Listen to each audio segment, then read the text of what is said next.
siin dhabuurra of ajjeesuunaaf wayyaa.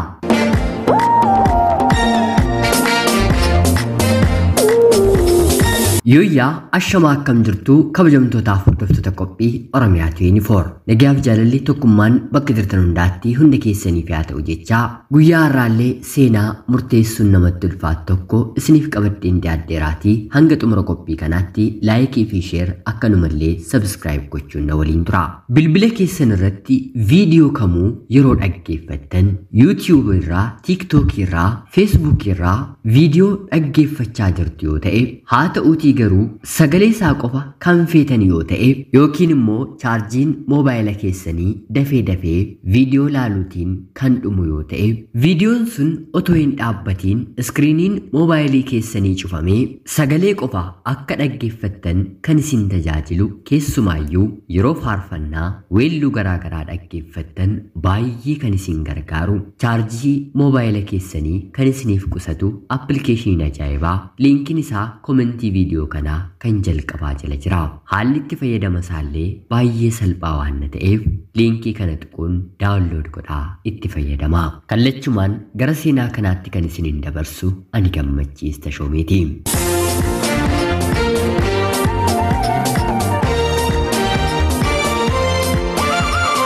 Jaalallee lamaan baay'ee wal jaallatiin tokkotu ture. Hariiroo isaanii kanas kan beekan haadha, abbaa, hiriyaa, obbolaa yogguu ta'an gidduu isaaniittis waadaa waliif seenanii qubeelaas waliin hidhataniiru. Maatiin firri wanta beekeefiif yeroo haalli mijatuu fi gaa'ela keessa seenuun kaayyoo isaanii ture. Yeroo kanatti jaalalleen inni dhiiraa galii gaarii, daldala gaarii sochoosaa kan qabu yeroo ta'u bifa kanaan otoo jiranii jaalalleen inni dhiiraa kun dhiphina guddaa keessa galee hojiinsaa guyyaadhaa gara guyyaatti gadi bu'aa dhufee booddee irratti guutummaa guutuutti duwwaan ta'e. Kana qofaas otoo hin taane dhukkubsataas ta'e. Jaalalleensaa kan dubaraa kana ta'uu kan barte bor maaliin hin jiraadhaa nama kana waliin ammumaayyuu qabeenya jiru fixee kisaaraatti galee jettee yaaduun sin barbaadu jettee dhiirota gara biraa waliin hariiroo jalqabde. Inni keessi isaa amanee fudhachuu dadhabus haa ta'uutii garuu bakka inni jirutti silaa dhukkubsataadha jettee jaalalloota ishee hammattee qabattee bira dhufuun eegalte. Kana arguun dhukkuba gara biraa kan itti ta'e jaalalleen kun sababa isheetti magaala sana gadhiisee gara biyya biraatti bade. Maallaqas of harkaa waan hin qabneef daandiirra taa'ee titiisni awwaarri yeroo itti marsan dubartiin tokko ni argiteeni. Maal eegdaa bakka kanaatii jettee yeroo gaafattu biyya kanaaf ani haaraadhaa naman beekus firas hin qabu dhukkubsataadhas jedhee isheetti himaa'u. Yeroo kana isheen koottu jettee harka qabattee gara manaatti galchitee qaama isaa irraa dhiqxee uffata isaa irraa miiccitee bakka ciisichaa kennitee fi waan ho'aa qopheessuun hanga jajjabaattutti mana kana jiraachuu dandeessaa ani qofaa kon jiraadhaa jettee isaaf eeyyamte. Innis tole jedhee mana sana keessa ishee waliin jiraachuu itti fufee. Dubartiin kunis wanta gootu hundumaa gootee nama kana ni fayyisti. Guutummaa guutuutti fayyaa guutuu argate. Hojiis jalqabsiiste. Hojiinis gaarii ta'eefi kanaan garuu dargaggeessi kun hanga dubartii kana waliin jirutti wanta ishee jaallatuuf yeroo yeroodhaan jaalallee isaa ishee jalqabaa dhukkubsachuu isaa hiyyoomuu isaa bartee isa gantee dhiira gara biraa waliin hariiroo jalqabde akkam jirtaa nagaa keedhaa jedhee guyyaa guyyaatiin nagaa ishee beekuuf ni bilbilaafi. Isheen wal aantee fayyifatte kun immoo baay'ee isa jaallatteetti. Kana hundumaa gootee jaalallee isaatti haga ammaa kan hin qabamne ta'uu isaa yeroo beektu namni kun qulqulluu nama gaarii ta'uu barte.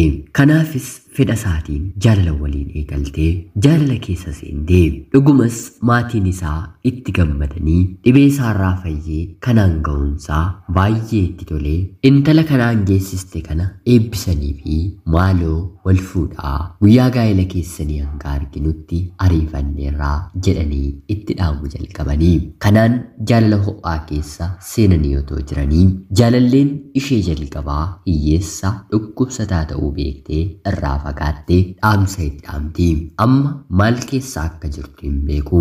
Haa ta'uutii garuu gochaa koo badiin koo kaleessaa baay'ee na gaabisiiseera. Ati nama dhugaa jaalala qulqulluu naaf qabdu adda kan ta'e ergamaa namaati. Maaloo balleessaa kootiif dhiifama naaf godhi. Yoo ati wantan keessa jiru beektee dhuftee na ilaaltee dhiifama naaf gochuu baatte lubbuu koo of hin balleessaa addunyaa kanarra jiraachuun barbaadu jettee isatti dhaamte. Yeroo kana innis bakka isheen jirtu gaafatee barbaadee deeme. Yeroo deemee argu baay'ee nama agarsiisti. Gaabbiidhaan kan ka'e mana warra isheetii baatee ala bakkee buluu eegalteetti. Tole gara manaatti deebi'ii isa kaan ni mari'annaa jedheellee yeroo gaafatu haga ati dhiifama naaf gootee natti deebitutti gonkumaa mana warra sin deebi'u funyoo yookiin immoo wadaroo qabatteen lubbuu koo balleessaa. Ani nama hin taane wantan godhu hin beekne faayidaa nama hin qabnedha. Siitiin kan hin fayyadne yoo ta'e jiraachuun koo nan barbaachisu ofan ajjeesaa jettee sadi dubbatte. Dubartiin isheen lammataa fuudhuuf qophaa'e kuni baay'ee isa jaallatti. Innis olmaa isheen gootee fi sirriitti ni beeka. Yeroo jaalalleensaa isha jibbiteetti dhukkubsatee hiyyoomeetti fira dhabee daandiirra turetti gara mana isheetti ol galtee irraa miicitee dhiqxee nyaachistee kanaan isa geesse.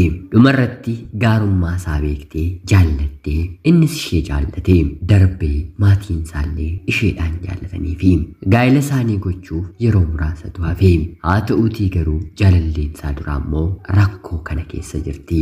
Yoo dhiifama naaf gootee jaalala keenya duraatti deebine malee gara manaatti hin deebi'u warra koo waliinis eenyu waliinis hin jiraatu jettee karoorfattee jirti. Mucaan kun wanta godhu dhabee murteeffachuun isatti ulfaate. Lamaanuu dhugaa mataa isaanii qabu. Haa ta'uutii garuu tokko bara yoo deeme tokkotu miidhama. Filachuun murteeffachuun isaaf baay'ee ulfaataadha. Otuu seenaan kun kan keessan ta'e maal murteeffattu? Mucaa kanaaf yaada akkamii qooddu? Yaada keessan komentii jalatti barreessaa jechaa qophiin ganama kanaaf qopheeffanne kanuma fakkaatti. Bilbila keessan irratti viidiyoo ilaaluun chaarjii kan isin jalaa fixe yoo ta'e akkanumallee isin immoo sagalee isaa dhaggeeffachuu malee viidiyoon sun banamuu hin feetan yoo ta'e viidiyoon sun otoo hin dhaabbatiin iskiriinii moobaayila keessanii cufuun sagaleen viidiyoo sanaa akka haasa'u kan isiniif taasisu appilikeeshiniin ajaa'ibaa liinkiin isaa komentii viidiyoo kanaa kan jalqabaa jala jira. Liinkii sana tuquun daawunlood gochuun itti fayyadamuu ni dandeessu. Hanga yoonaatti yeroo keessan naaf kennitanii dhaggeeffachaa turuu keessaniitiif illee guddaa galatoomaa jechaa seenaa qophii gara biraatiin hanga walitti deebinutti bakka jirtan maraan turtii gaarii isiniif hawwaa. Yeroo gaarii.